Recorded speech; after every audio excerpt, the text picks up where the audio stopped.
Olá, pessoal. Estamos começando aqui mais um episódio do podcast Expandindo a Consciência, aqui do canal Passos TV ABC. Sejam bem-vindos. Hoje eu trouxe uma especialista em neurociência, a Carol. Carol, seja bem-vinda à entrevista. É um prazer tê-la aqui. Vamos conversar de vários assuntos legais, importantes aí, para a gente buscar justamente essa sabedoria interior nossa. Carol, fala um pouquinho de você, conta para mim o que você faz e todos que estão assistindo, por favor. Obrigada por essa introdução, muito Ah, feliz em estar aqui. Muito legal o convite também. Eu estava vendo a Viviane, com vocês também foi um papo super legal. Eu sou a Carol, trabalho no Inex, sou engenheira, eu fiz poli, segui pelo caminho da consultoria estratégica durante algum tempo, até que eu percebi que na hora que a gente ia atender as empresas, apesar da gente ter a planilha perfeita, a estratégia perfeita, tecnicamente as pessoas serem incríveis, alguma coisa travava e as pessoas não conseguiam executar aquela estratégia que tinha sido planejada.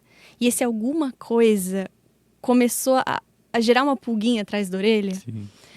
Às vezes, uma dificuldade de conversar com um colega, ou a pessoa tem medo de apresentar alguma coisa para alguém com um cargo mais alto e ela acaba procrastinando. Consequências de uma inteligência emocional que poderia estar muito mais desenvolvida, uma inteligência social que poderia estar muito mais desenvolvida. E eu já passei isso na pele também, na época do corporativo. E aí eu decidi mudar de área. Eu fui estudar neurociência, sou pós-graduada em neurociência hoje em dia. Legal. E a gente atua justamente nessa parte de comunicação, usando a programação neurolinguística, usando algumas outras técnicas e linhas também, para que as pessoas lidem melhor com adversidades no mundo corporativo e também na vida pessoal. Em toda a parte de autoestima, lidar com pressão, adversidade, pessoa difícil, conversa difícil, que sempre tem. Interessante isso que você disse, né? Você veio de uma área de razão, né? Engenharia é totalmente razão ali, né? Você tem projetos, coisas, números, muito números para calcular, né? E a gente lidar com o lado emocional são duas bases aí, né? Tem muitas áreas que são o lado humano, vamos dizer assim, né? Que é o lado, várias áreas humanas. É, fala humanas e exatas, na verdade, né?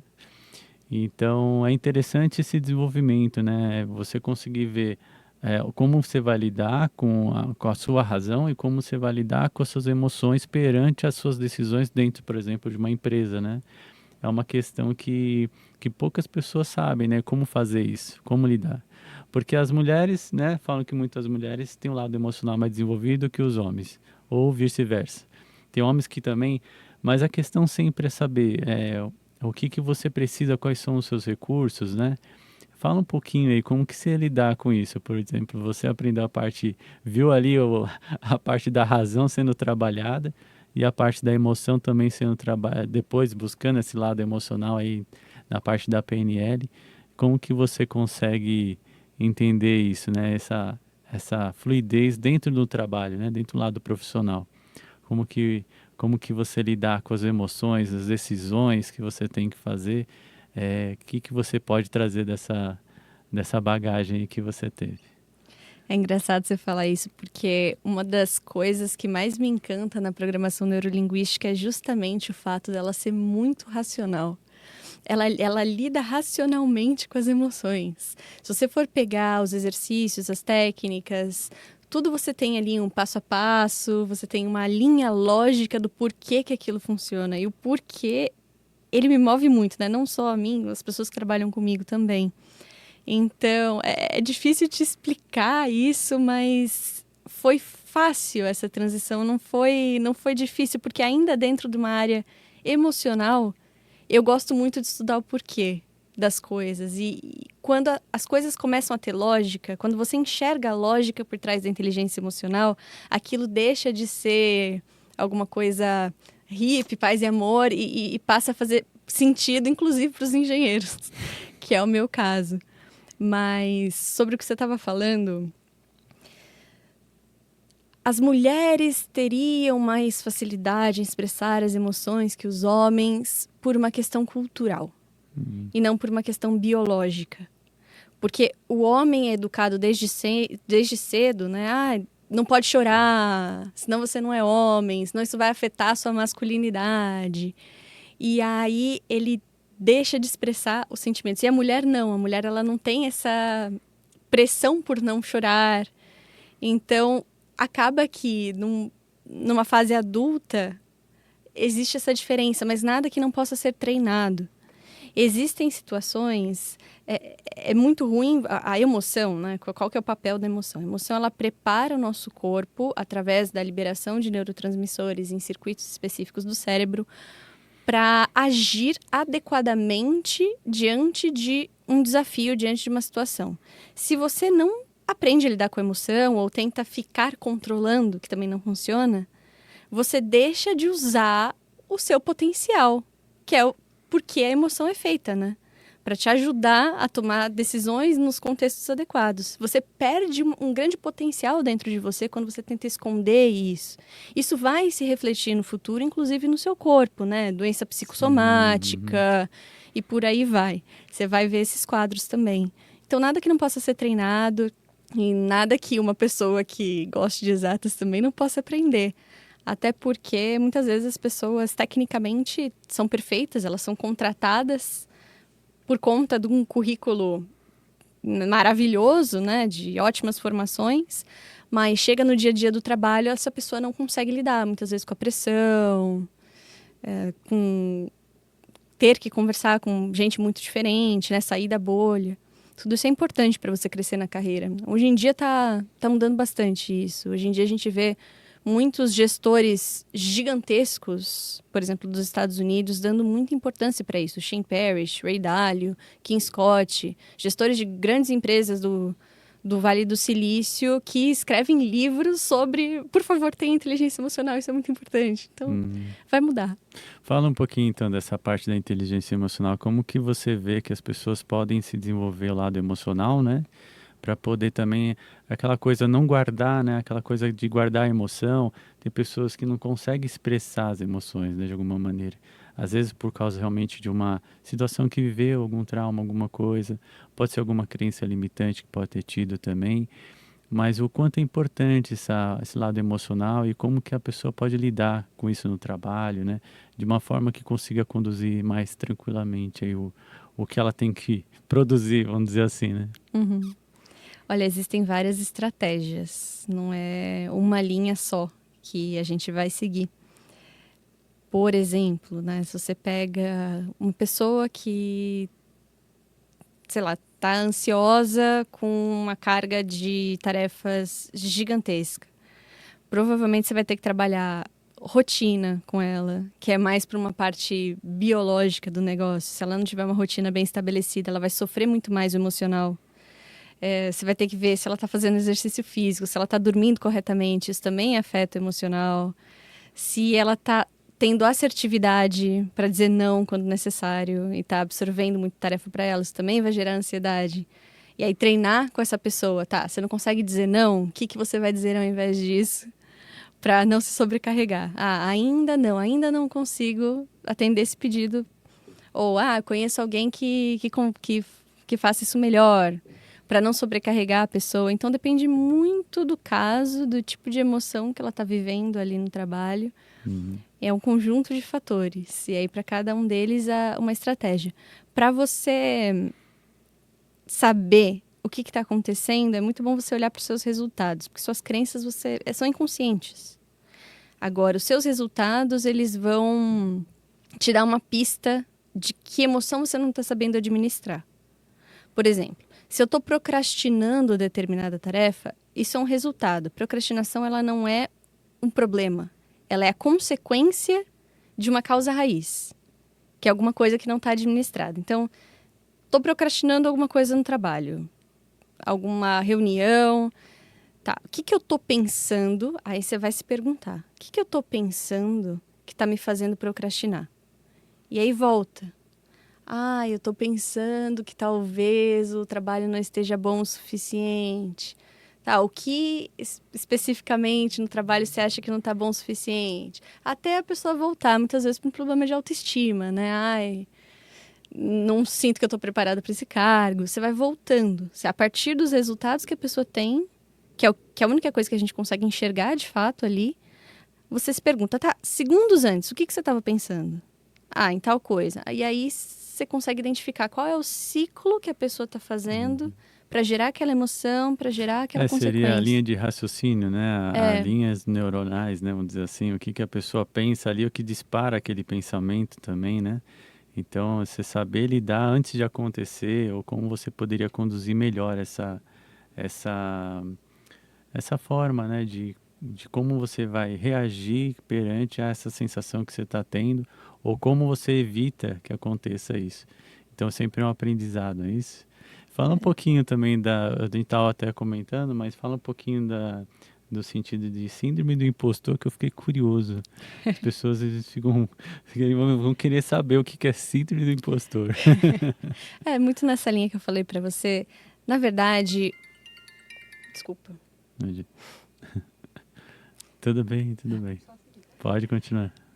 Na verdade, esse termo ele foi feito por duas psicólogas. Uma delas não usa esse nome. Ela prefere chamar de experiência do impostor ou fenômeno do impostor, porque o fenômeno do impostor não é uma doença. Então não seria certo a gente chamar de síndrome do impostor. Seria mais para o fenômeno do impostor. O que que é isso? É quando uma pessoa atinge determinado cargo na carreira dela, mas ela acha que ela não é suficiente para estar lá. Então, alguma coisa aconteceu, me colocaram aqui, eu não sei porquê, eu acho que eles estão errados, porque na verdade eu não sou tudo isso. E o dia que descobrirem que eu sou um impostor, ou eu sou uma impostora, a casa caiu, né? Não sei o que eu vou fazer da minha vida o dia que descobrirem que eu não sou bom o suficiente. Então, a pessoa ela alcança determinado cargo ou posição na vida dela, mas ela simplesmente não consegue aceitar, ela não tem autoestima suficiente para entender que ela, de fato, Mereceu, né? merecia aquilo ali. E aí, bom, depende muito do tipo de criação que a pessoa teve, tudo isso influencia para essa construção de autoestima. E como ela poderia melhorar a autoestima no caso dessa situação? Olha, primeira coisa que a gente tem que fazer é ganhar consciência. Nenhum problema, é o clássico Scooby-Doo, né? Como é que você vai lutar contra o fantasma? A primeira coisa que o Scooby-Doo faz é jogar um lençol em cima, porque enquanto você não joga o lençol, você não sabe onde está o problema. E aí como é que a gente ganha clareza disso, né? Reestruturando alguns pensamentos. Do tipo, primeiro, volta lá na infância. Será que eu ouvi muito? Não fez mais que sua obrigação quando eu ia bem. Podia ter sido melhor. A própria escola, ela faz muito isso com a gente, né? Você tem, digamos, a média é 5. Aí você tira 9 em matemática e 4 em português. O diretor vai chamar seus pais na escola para falar do quê? Do 4 em português. Sim.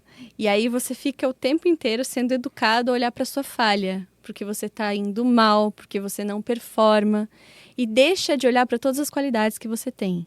No futuro, quando você olhar para um trabalho na sua frente, seu cérebro já está treinado. Você vai olhar o quê? Você vai olhar a falha, você vai olhar o que não está bom. Você não vai conseguir enxergar um 9 em matemática, que poderia ser um 10. Enfim, se você se esforçasse, se as pessoas da escola dessem mais valor a isso. Tem um reforço positivo, né? Você vai reforçando aquilo ali. Pode ser em casa, às vezes, né? A mãe chega e fala, mas você só tirou, né? Essas notas ruins, né? Em vez de mostrar as notas boas, por exemplo. Então, às vezes, também tem aquela coisa da própria escola ser assim, né? O próprio grupo que você está ali junto e o pessoal fica cobrando isso. Tem uma cobrança, se é bom nisso, se é ruim nisso. Sim. Então, tem umas coisas assim também, né? A forma de lidar com as suas emoções perante... Lógico que isso é mais na fase da adolescência, na fase da adolescência ali, que você tem o seu turbilhão de emoções, você tem os seus turbilhões de, vamos dizer assim, hormônios acontecendo ali ao mesmo tempo, mas tem também um aprendizado ali que você está tirando, porque realmente é a forma que você lidar. Falando nisso, eu vou entrar no assunto que eu achei interessante, esses dias me comentaram, que hoje as escolas estão fazendo o seguinte, eles estão, as crianças, né, estão aprendendo na escola Então, chegando justamente por causa da tecnologia, eles estão chegando da escola e estudando pela IA. Então, por exemplo, a criança ou a jovem, né, está estudando inglês, depois que sai da aula, vai para a IA fazer as perguntas com a IA e conversar. Isso, de certa forma, reforça o conteúdo que ela está aprendendo na escola, por exemplo. Eu sei que eu entrei nesse âmbito escolar, mas foi porque a gente puxou um pouquinho nessa parte de educação, né, de como que a gente aprende, como que a gente é reforçado a pensar, né? Isso a gente vem trazendo para o futuro, para a parte profissional futura, né? Então é uma questão que você está dizendo, é interessante. Hoje pode ser que nesse momento você seja um profissional aí, eu tenho um livro já de profissional de alta performance, né? É, que já esteja nesse nível, né, de performance, vamos dizer assim, já seja um diretor, já seja um executivo de uma empresa, que você não tem mais questão aí de tempo, né, vamos dizer assim, saber lidar com essas coisas, né, mas que você realmente precisa saber o que você está vivendo, qual posição você está e reconhecer essa posição que você está, que você é merecedora disso, não é isso? Sim, Então, exatamente. essa questão é muito importante, mas também para você ir mais para cima, poder aprender ainda mais, você precisa realmente sentar e pensar, né? Se aquela posição que você está, se você quer algo a mais, ou se você vai se manter até o final da sua carreira profissional nessa posição. Muitas vezes você tem que tomar as decisões, saber dizer sim, saber dizer não. Às vezes aparecem oportunidades fantásticas para você, mas dependendo de como é essa oportunidade, às vezes você tem que dizer um não, né? Pode ser que você até ganhe mais, mas às vezes você tem que abrir mão de algumas outras coisas, que as pessoas passam por isso, é normal, né? Quando você acaba cada vez mais galgando a sua carreira, aumentando sua expectativa aí de oportunidades, né? Às vezes vem chefes que vêm chamar para trabalhar com você também. Então tem situações assim. Então como que as pessoas aí nessa parte, vamos dizer assim, evolutiva dentro da empresa, nessa parte de você estar querendo aumentar a sua carreira, né? Subir sua carreira, fazer uma transição aí de uma carreira, de um gerente para um coordenador, vão ter que ter capacidades, habilidades diferentes para lidar, né? Fala um pouquinho aí o que você pensa sobre isso. Tá, vamos lá. Vamos dividir, então, em duas partes. Ok, Primeiro, se eu vou decidir subir ou não na carreira. isso. Você precisa ter uma escala de valores muito bem definida. O que é importante para você e em que ordem. E que essa escolha, ela possa ser feita em cima dessa escala de valores e não por um medo que você tem. Ah, eu não vou aceitar porque eu tenho medo, eu prefiro continuar aqui. Que seja, não vou aceitar porque não bate com tal item da minha escala de critérios que é importante para mim. Aí é uma decisão que a gente fala que a pessoa teve clareza, ela teve racionalidade para tomar, ela colocou os pesos, né, do que é mais importante para ela e que não seja guiada por uma raiva, por um medo, por uma ansiedade. Uma vez que ela decide, não, vou pegar um cargo de gestão. Muitas vezes a gente vê muito isso em cargos de vendas. O vendedor, ele vai muito bem. Ele tem habilidades assim de empatia e conversa com todo mundo e consegue criar um relacionamento com o cliente. Perfeito tecnicamente. Só que ele foi treinado para aquela função dele, né, a carreira inteira. E quando ele chega num cargo de gestão, ele não foi treinado para gerenciar a pessoa.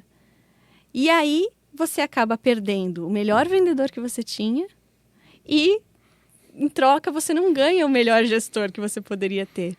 Justamente porque as pessoas elas não são treinadas na parte comportamental de você ser um líder. Eles são excelentes tecnicamente, mas a parte comportamental falta. O que é essa parte comportamental?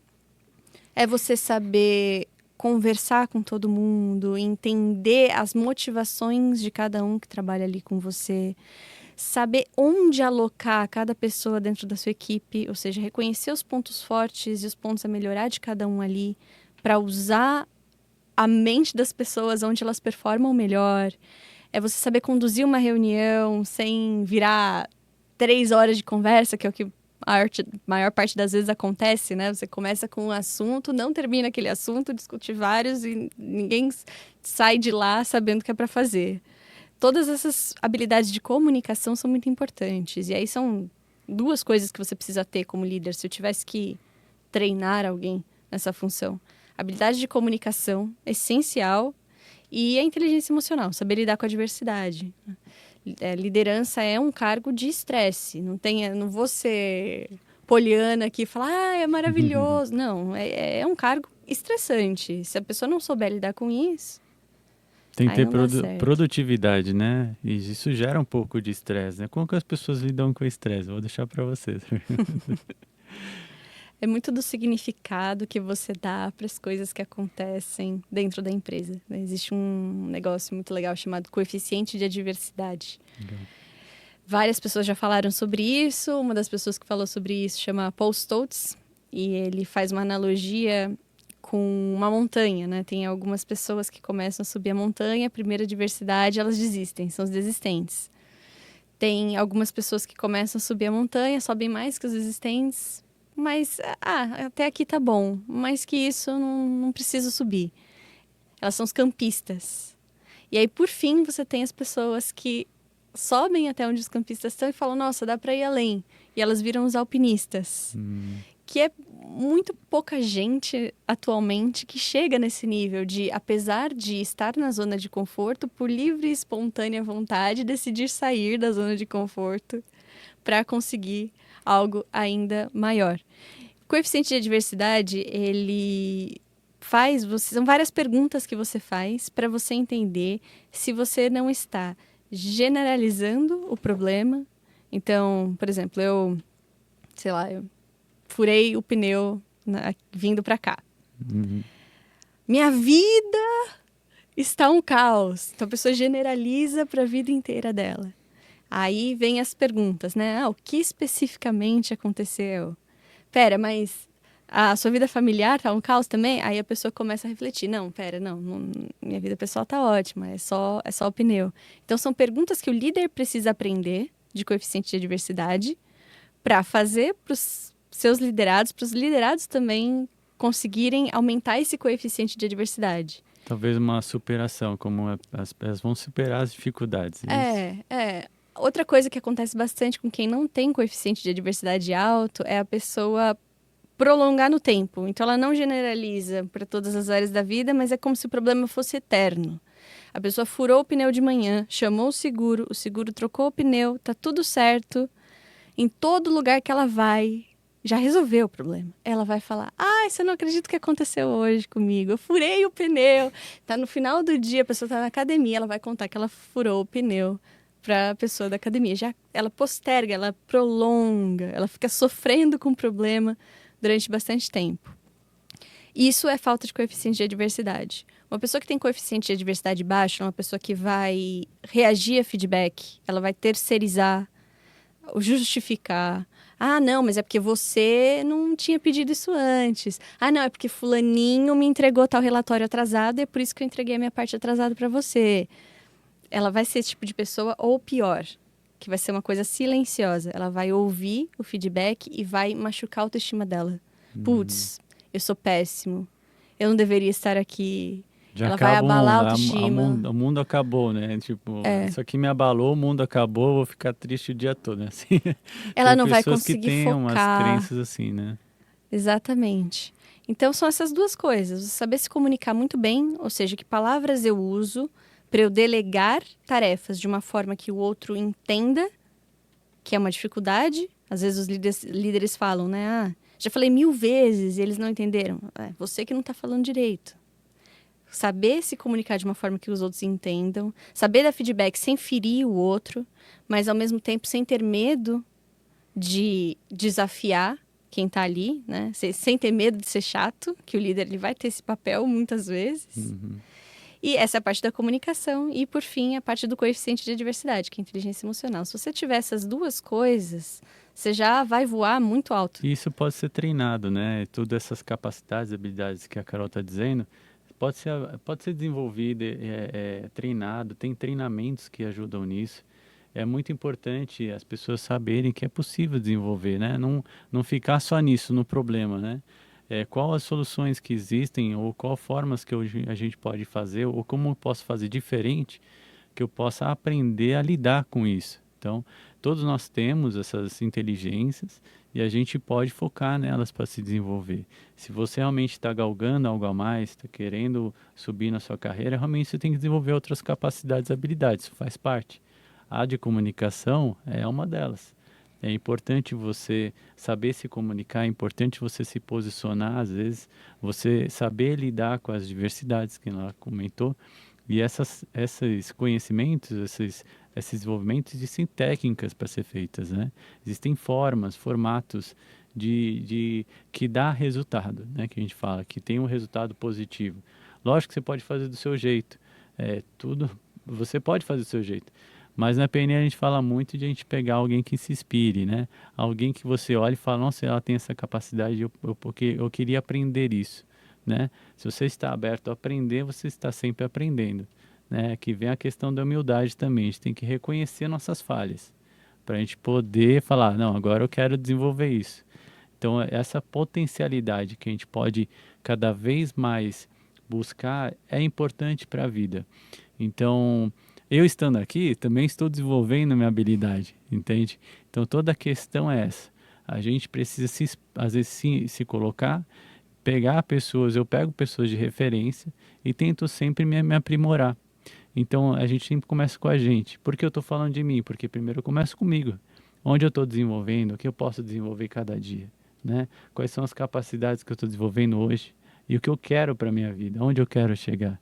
Então, eu tenho que ter uma visão de onde eu quero chegar, um objetivo que eu quero chegar e por que eu estou fazendo isso que eu faço, entende?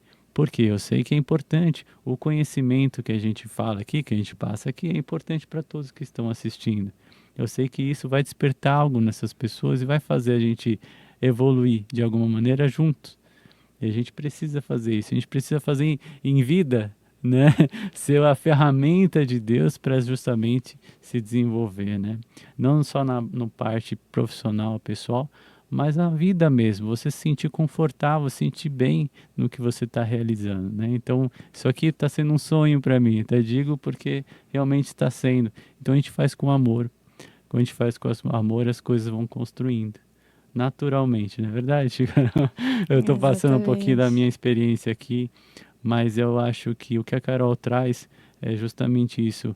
Busquem sempre o desenvolvimento, busquem sempre desenvolver as capacidades e habilidades, né? E essas inteligências todos nós podemos desenvolver, né? Dependente em qual posição você está, né? Quem falou isso uma vez foi o Ayrton Senna, né? Independente da posição que você está, se você tiver uma direção no que você quer, você vai atingir o que você quer, não é isso? Legal. Exatamente. Exatamente. Então, fala aí mais um pouquinho. Eu estou aqui falando a minha parte, quis passar um pouquinho da minha experiência, né? Mas fala um pouquinho dessa parte aí, justamente de como se desenvolve essas inteligências. O que que a gente pode fazer, né? Onde eu posso buscar isso? Nossa, eu gostaria muito de ser mais comunicativo na minha vida, me Uhum. expor mais lá na frente, falar com todo mundo, que muitas pessoas têm uma vergonha natural, às vezes, né? Ou medo, algo de ser assim, né? De ser exposto, alguma coisa assim. Fala um pouquinho do que você falaria para essas pessoas, assim, para se desenvolverem, né? Olha, é engraçado isso que você falou, porque a pessoa que criou a teoria das inteligências múltiplas, uma pessoa fantástica, né? Ele mesmo fala, nunca foi provado cientificamente que existem inteligências separadas. Ele criou essa teoria de que existem inteligências separadas, então a pessoa teria uma inteligência lógico-matemática, ela teria uma inteligência social, uma inteligência mais motora, né, por exemplo, para arte, alguma coisa nesse sentido, uma inteligência musical, e elas seriam separadas, ou seja, uma pessoa poderia ter uma inteligência muito alta em alguma coisa e as outras não.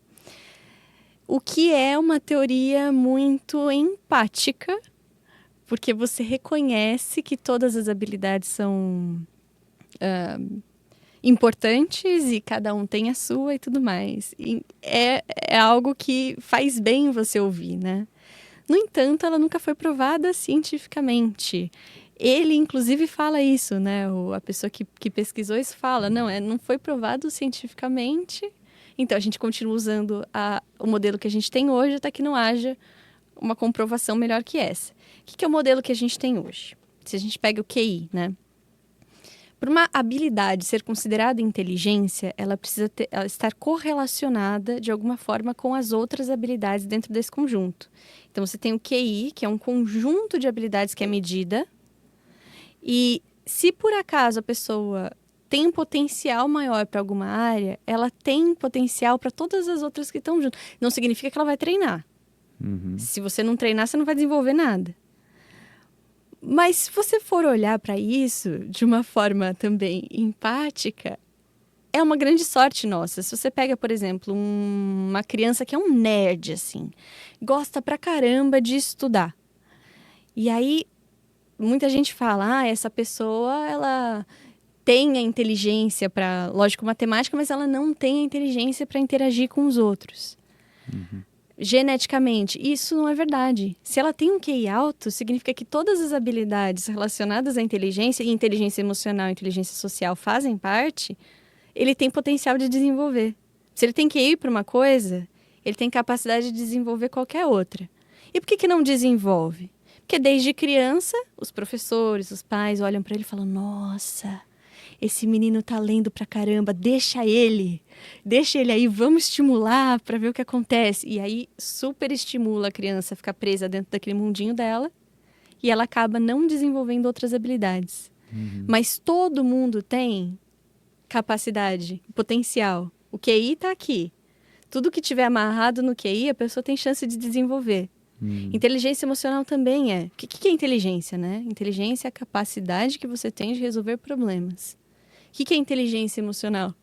É a capacidade que você tem de resolver problemas, é a capacidade do seu corpo de te preparar emocionalmente para resolver problemas. Então, também está na mesma caixinha. Se uma pessoa tem capacidade de desenvolver uma coisa, ela tem capacidade de desenvolver outra. Se a gente falasse de inteligências separadas, talvez isso não fosse verdade, né? Então, por isso que é bom. Tudo que está correlacionado, a gente consegue desenvolver. É só treinar. É interessante isso. Essa é a questão. A gente precisa realmente perceber o que a gente precisa ser treinado, né? E qual que é os momentos que você está vivendo, né? Quais são as oportunidades que você tem e o que, se você atender aquela oportunidade, você pegar aquela oportunidade para fazer e o que você pode desenvolver naquela oportunidade.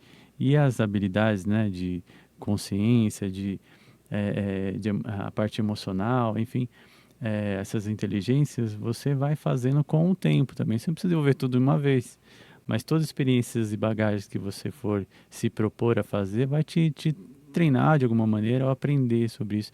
Mas você tem que estar disposto a aprender realmente, para justamente você ir galgando e aprender no próximo passo, no próximo degrau, vamos dizer assim, você vai aprender outras habilidades e capacidades, só que é importante você estar aberto, porque nem sempre vou dar um exemplo sempre lá do diretor, ser coordenador, enfim, essas áreas ou dentro da empresa pode estar diferentes, ter diferentes capacidades e habilidades ali, e se você mudar de posição na sua empresa, você precisa saber também se tem que mudar seu posicionamento ou a forma de você lidar com aquela situação nova que você está vivendo.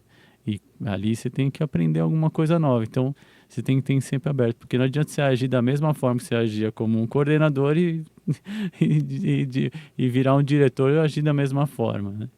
Então, são posições, visões diferentes. Mas é legal. Tem mais algum assunto que você gostaria de abordar? A gente já está indo para o finalzinho aí do nosso podcast. Achei muito interessante sua posição, a forma que você comentou, né, sobre as inteligências todas, sobre a síndrome também, é interessante. Fala um pouquinho mais aí do que você gostaria, mas fala também, já vai fazendo um encerramento para a gente e deixa uma mensagem boa. E fala das suas redes sociais também. Tá bem. Olha, o principal, quando a gente vai olhar para a liderança, que é uma frase que é para guardar na memória para o resto da vida. Liderança é exemplo. O que o seu colaborador observar você fazendo é o que ele vai fazer, muito mais do que você fala. A gente tem uma estrutura que se chama neurônio espelho dentro do nosso cérebro. Não é um neurônio especificamente, é uma forma de funcionamento que a gente aprende por padrões.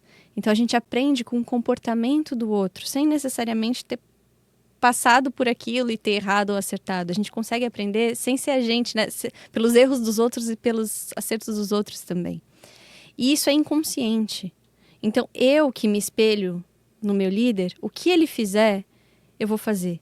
Se ele se dedica pra caramba, eu vou me sentir confortável para me dedicar pra caramba. Se ele se abre com relação às tarefas que precisam ser executadas, eu não vou ter medo de abrir o jogo sobre as tarefas que eu não estou conseguindo fazer. Eu vou me sentir confortável para isso. O que o líder fizer, as outras pessoas vão fazer. Liderança é exemplo.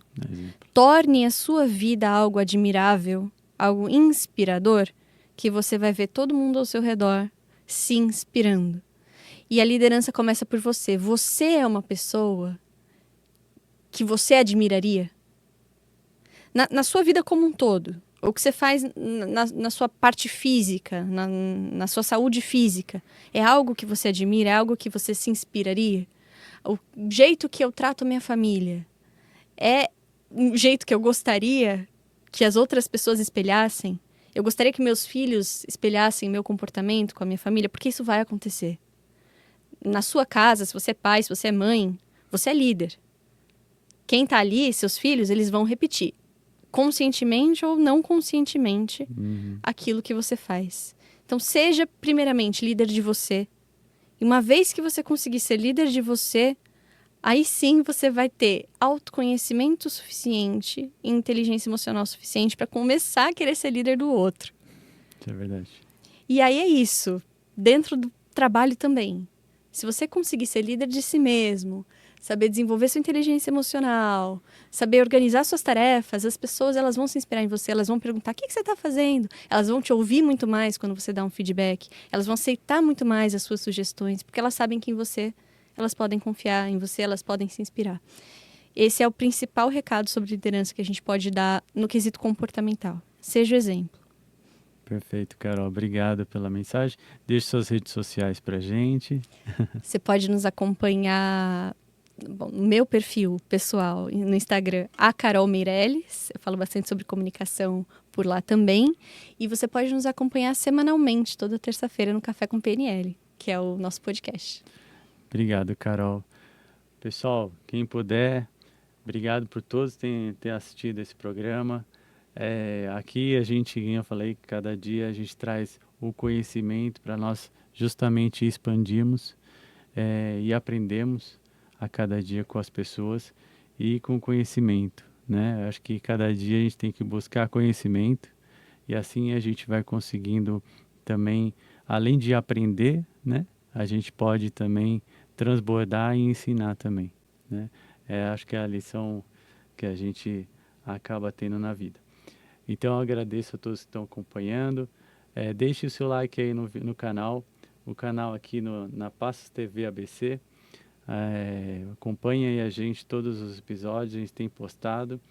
E obrigado mesmo por estarem dando os seus comentários, né? Enfim, fiquem à vontade aí. E é isso. Um grande abraço a todos vocês e muito amor na vida de vocês, tá bom? Obrigado, viu, Carol? Isso eu que agradeço.